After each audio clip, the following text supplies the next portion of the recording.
এ বাইসে আইছে রে আইছে আইছে। এ বন্ধু 2024 সালের 5 তারিখের পরে যে বক্তারা সব ছাড় পেয়ে গেছে, তা মাহফিল তো অগণিত আর কথা, তা মাহফিলের তো কোনো খোঁজ পেলাম না। বাবু কই আইছে রে বন্ধু। এ বাইসে এই ও সত্যি। এ তোমাদের আমি একটা মাহফিলের সংবাদ দিতে আসলাম, আমার থামা মারলে কি জন্য? তা তুমি যে আমাকে নিয়ে পড়ে গেলে, এ কি ব্যাপার? পড়ে গেছে বুঝিস না খেতে, বুঝিস না খেতে পড়ে গেছে। তো মুরব্বে না তুই আমার গায়ে দিস। দাওয়াইছে বাইসে দিগাই তোরা আমার লোক কেন বয়, তোর হয়তো কথা আছে মাহফিল না, একটা কথা আছে। তোরা সব মাহফিল নিয়ে বড় টেনশনে পড়ে গেছিস যে মাহফিল হবে কি হবে না।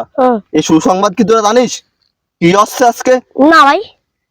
বাইসতে তাহলে তোরা জানিস নে, এই আগামীকাল, কালকে 26 তারিখ ছিল, কালকে ডক্টর মিজানুর রহমান আজাদ দেশে আইছে, একে জানিস? প্রথম মাহফিল করবে ওই ওই কি কয় রে ক্ষতি পাইস না? ও আসলে জানে না, ওরা ভুল করে মেরে ফেলাইছি। মনে রাগ করিস না তুই। প্রথম মাহফিল করবে কক্সবাজারে, আর দ্বিতীয় দিন বাংলাদেশ সর্বশ্রেষ্ঠ মাহফিল হবে, ওটা জানিস? জানিস না দেখে খবর রাখিস না।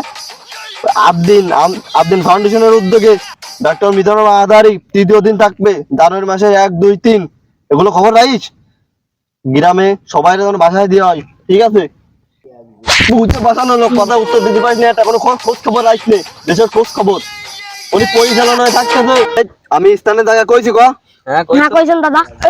কোন সময় কম আমি স্থানে জায়গা কইছি, তোরা ভুলভাল বকিস।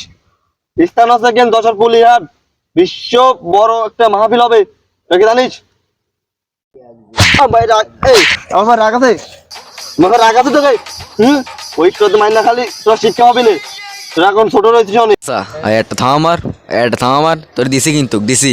তুমি আর একবার সর মেরে দাও, আর একবার সর মেরে দাও, তোমারে দিছি, আমি তোমারে দিছি। এ শোন তোকে দুটো কিছু হয় না। কে বন্ধু লাগা মাইল লাগা। লাগা